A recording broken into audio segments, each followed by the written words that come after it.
Today we're going to look at exponential functions, and by exponential functions I mean functions like y equals a to the power of x. In particular, we're going to look at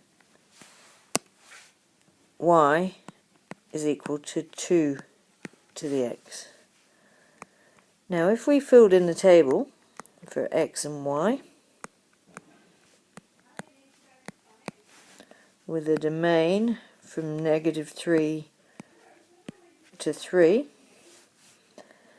now 2 to the -3, that's the same as 1 over 2 to the 3, which is 1 over 8.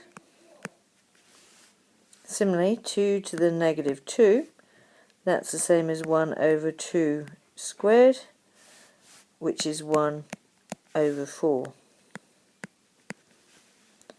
2 to the -1 is the same as 1 over 2. 2 to the power of 0, anything to the power of 0 is 1. It doesn't matter what the number is. Anything to the power of 1 is itself, so 2 to the power of 1 is 2. 2 squared is 4, and again 2 to the power of 3 is 8.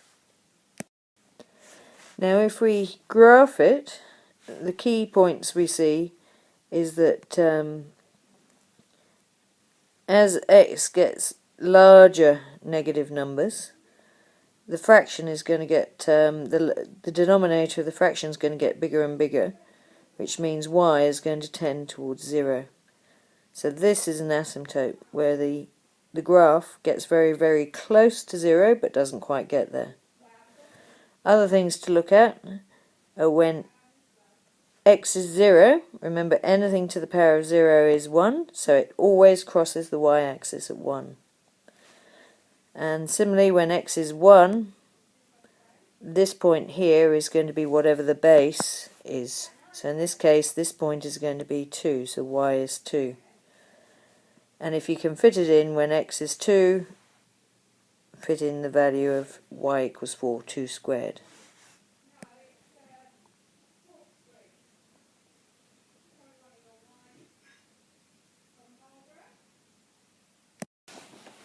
Now let's look at a few properties of the graph, and with all functions you should consider these. So with this function, let's look at the x-intercept, and as we can see, although it gets very close to the x-graph, it doesn't actually touch or cross, so there's no intercept. Now the y-intercept, as anything to the power of 0 is 1, for your standard exponential graph without any transformations, the y-intercept is always going to be 0, 1. Domain, this is the set of all x values. Now there's no x value that it can't be, so x is such that x is a member of the set of real numbers. So it could be any x value. The range, however, looking at this graph, y can never be 0 and y can never be negative. So for the range, we're going to say y is such that y is greater than 0, but y is still a member of the set of real numbers. Oh, sorry. Y is a member of the set of real numbers. Asymptotes, the asymptote here is the x-axis, which is the line y equals to 0. Now I want to look at the transformations of graphs. So if we first look at y equals 2 to the x minus 1, not to be confused with 2 to the x minus 1 like this. In this case, because the minus 1 is part of the power, it's the same as having the minus 1 in the brackets with the x. So in this case, we have a horizontal translation.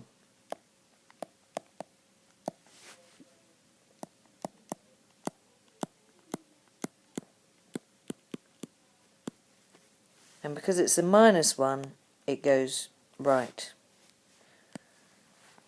So the key points here is before it crossed the y-axis at 1, so this time when x is 1 the graph's going to be 1, and when x is 2 now the graph is now going to be 2.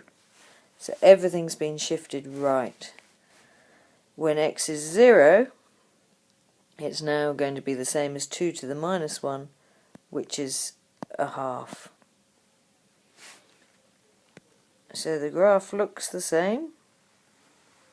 The only difference is it's been moved right by 1. Same again, there is no x-intercept, just like before. The y-intercept now is 0, a half.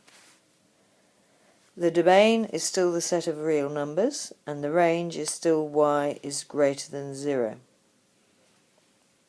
And the asymptote still remains at y equals 0. Now the other graph, y equals 2 to the x with minus 1 down below, because the minus 1 isn't with the x, this is a vertical translation. And because it's minus 1, it's going to be moved down by 1. So the way I like to do that is I move the whole asymptote down by 1. So the asymptote is now moved down to -1. And where when x is 0 it would be normally be 1, it's now 1 above the asymptote.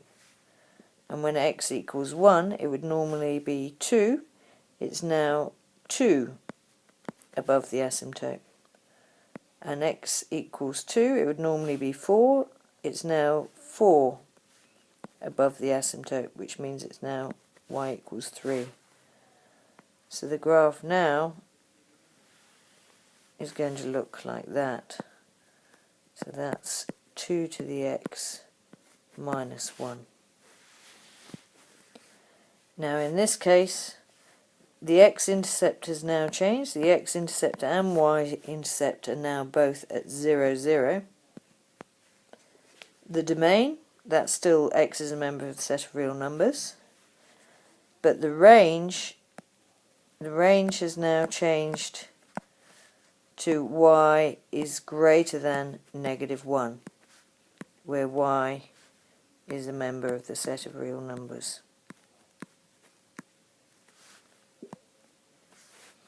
And the asymptote now is also moved down by 1, so that's y equals -1. Now I'd like to look at the graph of y equals 2 to the negative x. Now 2 to the -1 is the same as a half, so 2 to the negative x is the same as a half to the power of x. And if you remember our transformations from the other day, because the negative is with the x in the power, this is the same as the transformation of f of negative x. And that, if you remember, was a reflection in the y-axis.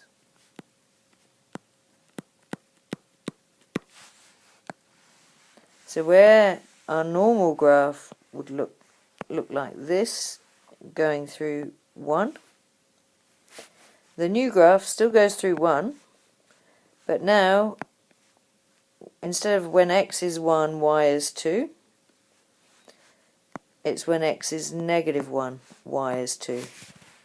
So the graph is actually going to look like that. As I said before, reflected in the y-axis. Again, no x-intercept. The y-intercept is still 0, 1. The domain is still x as a member of the set of real numbers. And the range is still y is greater than 0. And the asymptote is still the line y equals 0.